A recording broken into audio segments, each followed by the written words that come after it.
자, 다음은 활동 3번입니다.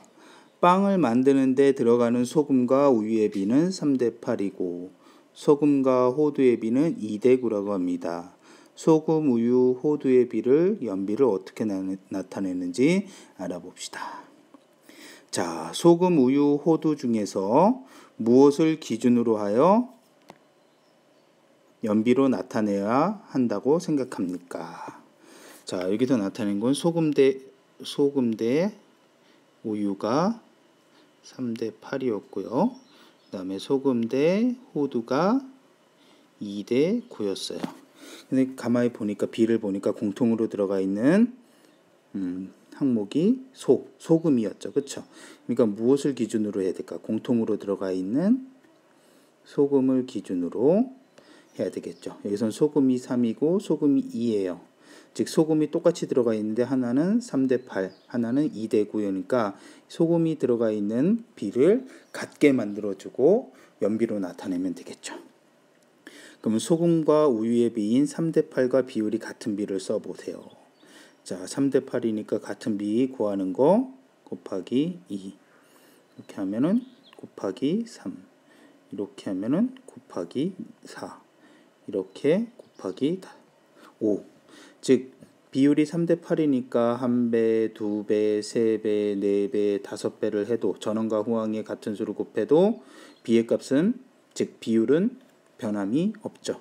그래서 2배를 하면은 6대 8이 16이 되고 그러면 9대 얼마 그리고 12대 얼마 15대 얼마 이렇게 구할 수가 있을 겁니다. 마찬가지로 소금과 호두의 비인 2대 9의 비율이 같은 비를 써라. 그렇죠. 그럼 비를 2대 9를 2배, 3배, 4배, 5배를 해보면 되겠죠. 그럼 2배를 하면은 4가 되고 9이 18이 되겠죠. 그 다음에 2가 3이 됐으니까 곱하기 3배를 한 거였어요. 그럼 여기 3배, 4배, 5배 한 것을 찾을 수가 있을 겁니다.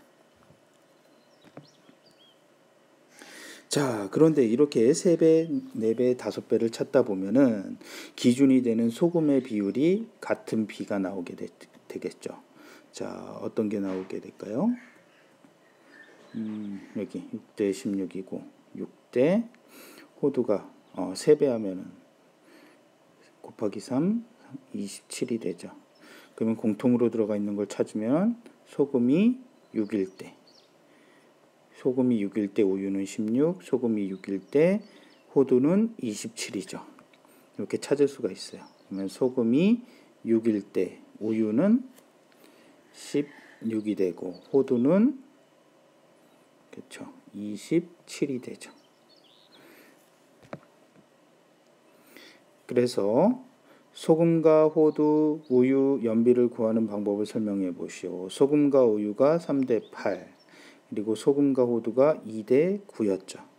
그럴 때 소금을 기준으로 해서 3 곱하기 소금에 서로 다른 비를 갖는 두 비에서 소금이 갖는 수를 곱하는 거죠. 3과 2의 최소공 배수. 그 다음에 여기서는 2배가 됐죠. 그렇죠? 3의 2배를 해서 6이 된 거죠. 그러니까 여기서는 곱하기 2를 해서 8 곱하기 2. 소금과 호두에 비해선 2가 6이 될 때 곱하기 3이 돼서 9에다 곱하기 3을 해서 3 곱하기 9가 되겠습니다. 그러면 모두 6이 되고 우유는 2배가 돼서 16 소금이 여기선 3배가 됐죠. 그래서 3배가 돼서 27이 됐고 같은 수 소금을 6이라 쓰고 우유는 16이고 호두는 27이 된 거겠죠. 우리가 활동 2에서는 가대 나 그리고 나대 다였죠. 공통인 게 가운데 들어갔었는데 요번에는 소금, 우유, 소금, 호두 이렇게 돼서 공통인 항이 맨 앞에 있을 때예요. 아까 활동 2에서는 가운데 있을 때 그리고 맨 앞에 있을 때 또 공통인 항이 어디 있을 수도 있을까요? 맨 뒤에 그렇죠? 예, 맨 뒤에도 있을 수 있겠죠. 그러나 늘어나는 성질을 이용하는 똑같이 이용한다고 볼 수가 있겠습니다.